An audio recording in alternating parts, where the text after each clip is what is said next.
IEX share இன்னைக்கு 30% down ஆயிருக்கு. என்ன காரணம்னு டீட்டெயிலாக தெரிஞ்சுக்கலாமா?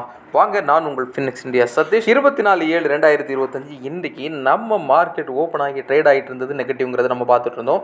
இந்த டவுன் மார்க்கெட்லையும் இந்தியன் எனர்ஜி எக்ஸ்சேஞ்சும் நெகட்டிவ்ல தான், கேப் டவுனில் தான் இன்னைக்கு மார்க்கெட் ஓப்பன் ஆயிருச்சு. ஆனால் க்ளோசிங் 4 ஹவர்ஸில் நடந்த செல்லிங் ப்ரெஷர் பார்த்தீங்கன்னா அரௌண்ட் 30% இந்த ஸ்டாக்கே கீழே விழ வச்சுட்டு தான் சொல்லணும். இதுக்கு முக்கியமான காரணம் என்னன்னு பார்த்தீங்கன்னா CRCன்னு சொல்லக்கூடிய சென்ட்ரல் எலக்ட்ரிசிட்டி ரெகுலேட்டரி கமிஷன் ஏற்கனவே மோனோபோலியா இருந்த IEX ஷேர் இருக்கு இல்லையா, அவங்க தான் ப்ரைஸை ஃபிக்ஸ் பண்ணுவாங்க. அந்த மாதிரி மோனோபோலியா இருந்த இந்த ஸ்டாக்கை இனி எல்லா எக்ஸ்சேஞ்சிலும், எல்லா பவர் எக்ஸ்சேஞ்சிலையும் ட்ரேட் நடக்கிறதுக்கான ஒரு காமன் ப்ரைஸை அவங்க ஃபிக்ஸ் பண்ண போகிறாங்க. இப்போது IEXும் இந்த சென்ட்ரலைஸ் ப்ரைஸ் டிஸ்கவரி சிஸ்டத்துக்குள்ளால் தான் இணைஞ்சாகணும்.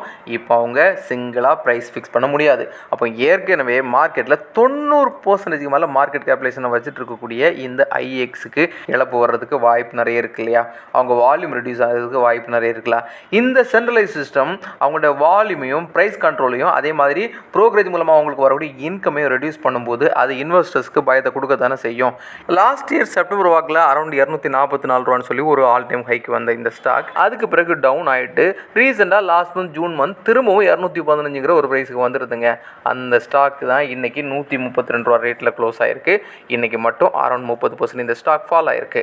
இதில் இன்னும் ஒரு முக்கியமான விஷயம் என்னென்னா, F&Oவில் NSEல F&Oவில் இந்த ஸ்டாக்கை பேன் பண்ணியிருக்காங்க. மல்டிபிள் டைம் இன்றைக்கி அந்த ஸ்டாக் லோயர் சர்க்யூட்டை பிரேக் பண்ணிகிட்டே இருந்துச்சு. பிரேக் பண்ண ரிவர்ஸ் சைடில் லோயர் ப்ரைஸ் ஃபிக்ஸ் பண்ணிகிட்டே இருந்தாங்க.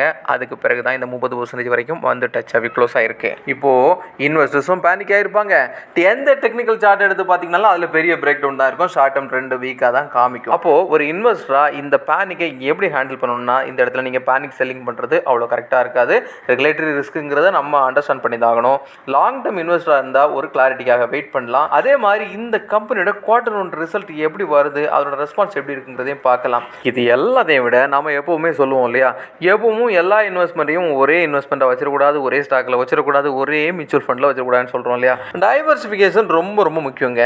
இந்த மாதிரி ஒரு இஷ்யூஸ் வரும்போது உங்கள் இன்வெஸ்ட்மெண்ட் டைவர்சிஃபிகேஷனாக இருந்துச்சுன்னா உங்களுடைய இந்த மார்க்கெட் ஃபாலோடைய லாஸ் வந்து ரொம்ப கம்மியாக இருக்கிறதுக்கு வாய்ப்புகள் ரொம்ப இருக்குது. அதனால தான் எப்போவுமே இன்வெஸ்ட்மெண்ட் வரும்போது நல்ல குவாலிட்டியான ஸ்டாக்காங்கிறத ரிசர்ச் பண்ணி அதுக்கு ஒரு குறிப்பிட்ட அலோகேஷன் மட்டும் கொடுங்க, மொத்தத்தையும் வச்சிடாதுங்க. இதோட இன்னைக்கு நம்ம மார்க்கெட்டில் சென்செக்ஸ் 542 புள்ளிகளிலிருந்து 82,184 நிப்டி 25,062 செட்டில் ஆயிருக்குங்க. தங்கத்தை பொறுத்தவரை 24 கேரட் தங்கம் 1 கிராம் 10,097 ரூபாய்க்கு ட்ரேட் ஆகிட்டு இருக்கு. 9,255க்கு 22 கேரட் தங்கம் ட்ரேட் ஆகிட்டு இருக்கு. சில்வர் 1 கிலோ 1,28,000 ரூபாய்க்கு ட்ரேட் ஆகிட்டு இருக்கு.